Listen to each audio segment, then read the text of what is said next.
areng, terus apa namanya, tumbuhnya kita datengin dari Jogja juga, dari kualitas mie-nya juga mungkin beda.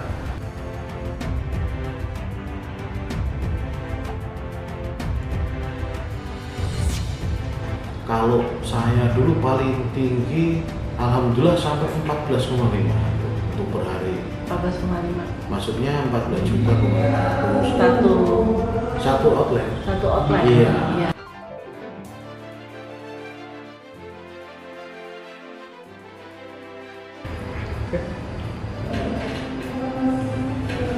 Nggak kuat sama saya cerita itu.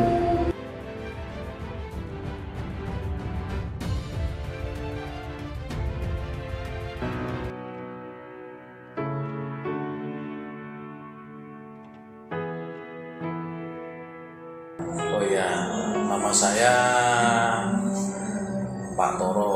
Kalau aslinya Untoro, lahir di Yogyakarta, Kabupaten Gunung Kidul,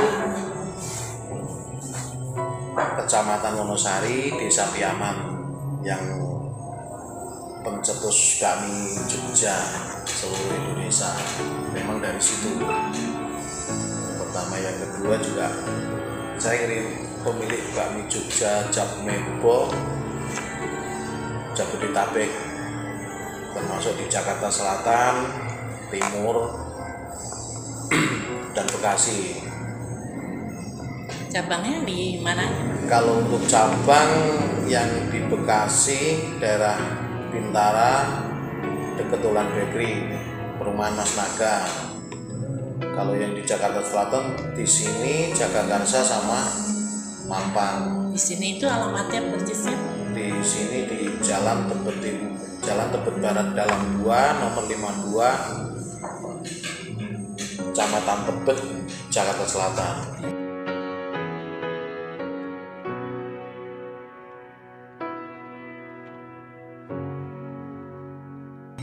Awal mulanya Bapak usaha bakmi Jogja? Awal apa? mulanya saya tahun 2006 itu mulai buka bakmi di Jakarta.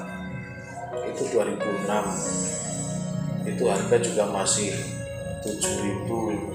Masih murah ya? Masih murah. Alhamdulillah naik kesininya sampai sekarang terakhir, ibaratnya yang untuk harga biasa aja kita udah tarik 30.000. Memang kita jaga kualitas dengan ilmu yang kita tanamkan dari kampung ke Jakarta ini. Makanya kita masih tetap, intinya kenapa harga bakmi di Tebet punya saya itu mahal, karena kita mengambil konsepnya memang tradisional, masaknya dari areng, terus apa namanya, tunggunya kita datengin dari Jogja juga, dari kualitas mie-nya juga mungkin beda, dari semuanya, dari pokoknya Ayamnya juga ayamnya ayam kita pakai ayam kampung asli, bukan KW-KW, maksudnya artinya yang ayam merah apa kita nggak mau istilahnya nipu customer apa bagaimana itu, karena akan mensurutkan rezeki kita sendiri nantinya gitu. Iya.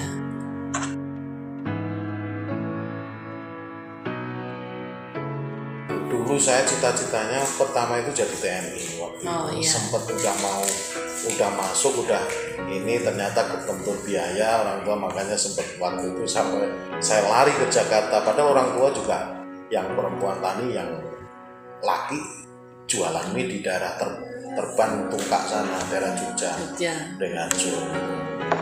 Makanya kenapa saya bisa lari ke Jakarta, ya itu tadi, karena tadinya mau nggak masuk ke instansi pemerintahan, ternyata nggak disetujuin karena saya kebetulan anak bontot dari 7 bersaudara. Yang lain juga ada yang jualan mie juga di daerah Maguwarjo, yang satunya di daerah Jalan Kusuma Negara dekat Mandala Krida itu, Makam Pahlawan. Kebetulan saya ke Jakarta dengan niat bismillah buka di Jakarta, alhamdulillah sampai bisa seperti itu.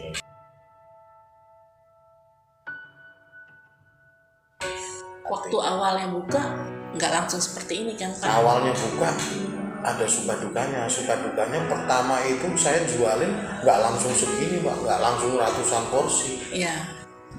Ngerintis pertama dari ayam 1, ayam 2, masak 6 porsi dengan harga itu murah sekali waktu 2006 itu 7.000. Itu aja orang mungkin masih zaman dulu itu mungkin bakmi itu apa sih, bakmi Jogja identik apa, rasanya bagaimana, mungkin seperti itu. Makanya customer belum berbondong-bondong datang ke warung kan, intinya mesti nyoba-nyobain dulu padahal dengan harga murah. Tapi kalau dengan sekarang udah naik sampai harga semahal ini pun customer mau ya karena mungkin karena udah tahu rasanya.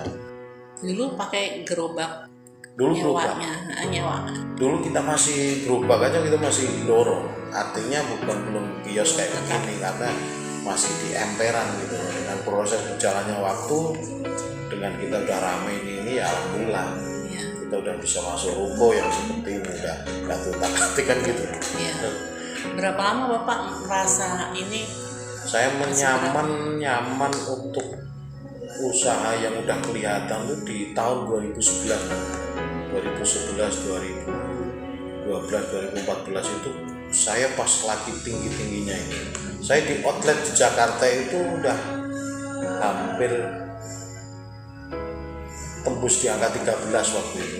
13. Di daerah Meruya, di daerah Rawamangun, Kelapa Gading, terus di daerah Depok, di daerah Cikini itu udah masuk waktu itu dengan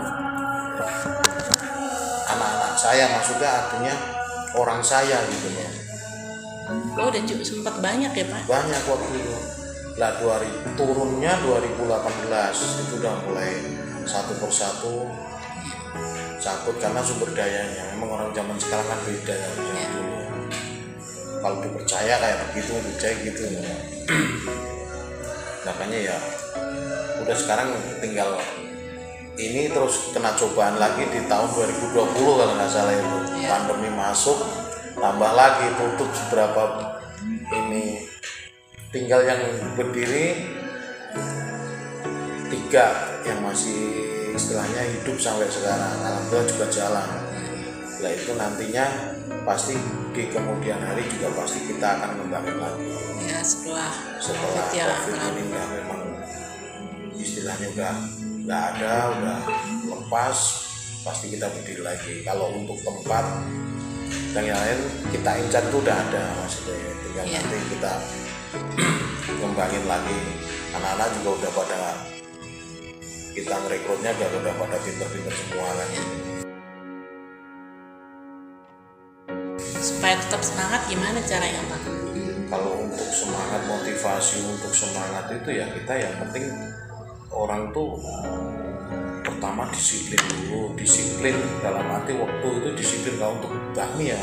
Ini beda karena bakmi itu intinya waktu itu sangat penting sekali, karena makanya saya didik anak-anak dari nol yang ikut saya itu nggak ada yang bahasanya molor apa gimana. Kita pagi bangun tuh untuk persiapan belanja kita dan yang lain. Nah kita bikin sopen. Makanya ini dulunya juga di sini pun bukanya cuma sore, kita jam 5, jam 4, jam 5 gitu baru mulai.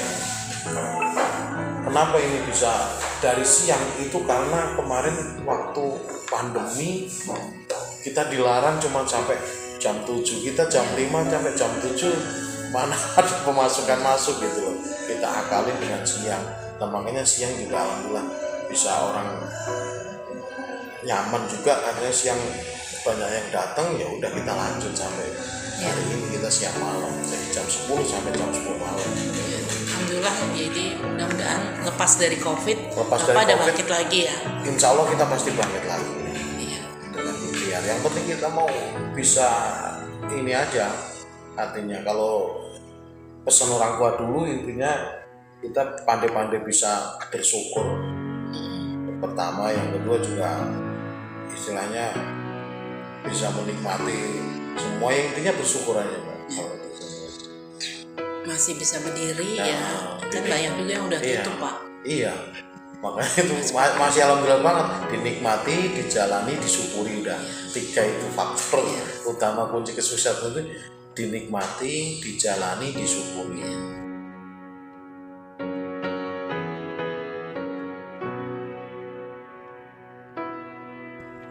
untuk omset Pak paling tinggi pernah mencapai berapa? Kalau saya dulu paling tinggi alhamdulillah sampai 14,5 itu untuk per hari. 14,5. Maksudnya 14.500.000 Satu outlet.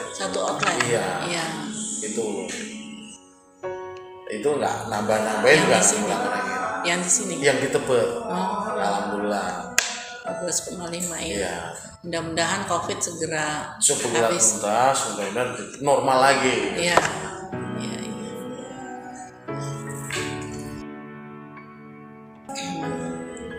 Mungkin kesan-kesannya lagi Pak supaya ya, kalau tetap berdiri supaya usaha itu berjalan gimana ya motivasinya untuk anak-anak mungkin yang nonton video ini apa-apa ya yang penting semangat, jangan kendor. Intinya banyak itu tadi, dinikmati, dijalani, disyukuri, bisa ngambil 3 makna itu pasti insya Allah sukses orang itu. Makna dari 3 itu, dimanapun kalian singgah, dimanapun kalian berdiri, mau di luar Jawa atau di luar mana, pokoknya 3 itu kuncinya pasti insya Allah pasti berdiri tegak dan sukses. Intinya begitu. Dinikmati, dijalani, disyukuri. Itu untuk anak-anak, karena ngebimbing anak-anak saya, anak gue banyak. Saya berapa karyawan Pak? Untuk Tebet aja sekitar 16 orang. Nah, untuk yang lain kalau dikumpulin kita pernah tur juga. Makanya ini kalau mudah-mudahan COVID selesai, itu kemarin juga kita udah ke Bangka Belitung, udah pernah kita yang tur kemana kalau kita supaya karyawan betah ya Pak. Yang pertama itu jadi rasa persaudaraan itu ada. Kita orang kampung yang budayanya kita diutamakan itu sopan santunnya semuanya, gotong royongnya, makanya yang saya bawa seperti itu di Jakarta pun sampai sekarang komit semua. Makanya kalau 4 bulan apa berapa setahun kalau memang ini udah nggak ini, kita sering bikin kaos bareng, kita jalan-jalan gitu.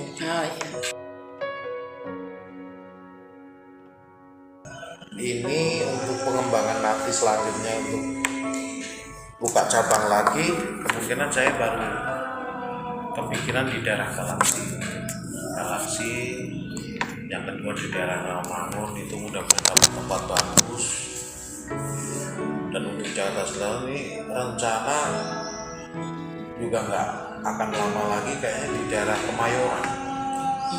Iya, masuk di daerah Kemayoran. Nanti juga mau masuk ke outlet juga yang untuk di semacam gedung apa kelas mall gitu.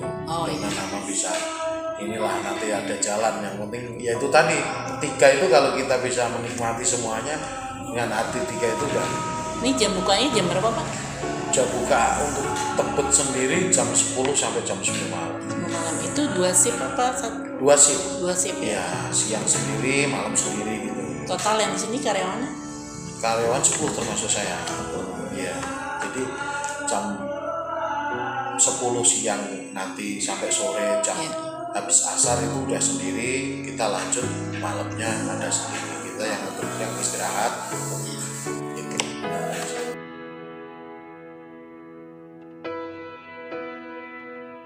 Bagaimana perjuangan Bapak menghadapi masa-masa yang paling sulit yang Bapak alami? Kalau dulu saya di Jogja itu 2002, di Jogja saya belajar bakmi dari mas saya dulu, karena berhubung waktu itu memang nggak langsung ke Jakarta, saya belajar dulu yang di Jalan Kusuma Negara itu. Lah setelah saya belajar udah mulai pinter, saya suruh megang dulu tuh. Kalau mas kandung saya pulang, saya suruh megang, udah kamu istilahnya magang. Iya, maksudnya gini, apa suruh gantiin gitu. Dia istirahat, saya suruh gantiin gitu. Ya seminggu, 10 hari, kadang 14 hari gitu. Kalau ya dukanya di situ, sukanya saya dapat duit, kan saya masih muda, umur baru waktu itu belum ada 20-an kali ya, apa udah, pokoknya masih muda ya. Dukanya naik sepeda, saya orang nggak punya, maksudnya keluarga saya juga orang petani kan, orang nggak punya, miris kalau cerita itu. Mirisnya itu karena saya dukanya saya belum punya motor. artinya masih sepeda. Ya. Naik sepeda dari mana itu Semaki Gede sampai ke Pasar Penajam belanja. Berapa kilo? Kurang lebih 17 kilo kalau nggak salah. Itu perjuangan itu. Ya. Terus ya itu mirisnya di situ Bang. Kalau ingat orang tua itu ya Orang tua masih ada kan? udah ada. Oh, udah nggak ada.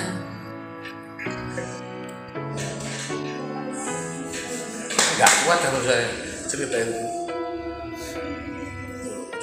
Tapi Bapak terus bergerak ya. Menjalani itu berapa tahun? Umur berapa emang orang tua nggak ada, Pak? Kalau bapak masuk SMP itu, SMP itu udah Ibu? ada. Ibu alhamdulillah baru 4 tahun loh ya. Oh, berarti ini apa namanya? Anak yatim. Anak yatim Bapak harus bisa berdiri ya. Iya. 4 tahun itu. Kemarin 4 tahun sekarang ini Bang. Makanya saya juga naik pesawat ke Jogja kalau pas lagi.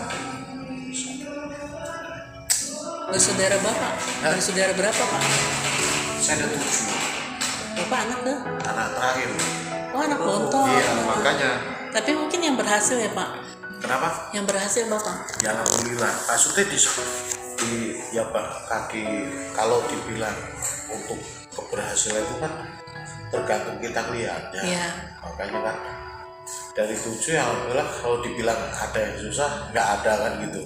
Tapi untuk keberhasilan yang di Jakarta sendiri saya alhamdulillah udah mapan Iya, kalau iya. orang sifat manusia yang kurang pasti ada. Iya, selalu ada. Kepinginnya kurang. Makanya tadi yang pertama yang saya sebutkan tadi kunci 3 itu dinikmati, dijalani, disyukuri. Apapun keadaannya kamu kalau bisa menikmati itu semua 3 kunci pokok itu pasti kamu akan berdiri.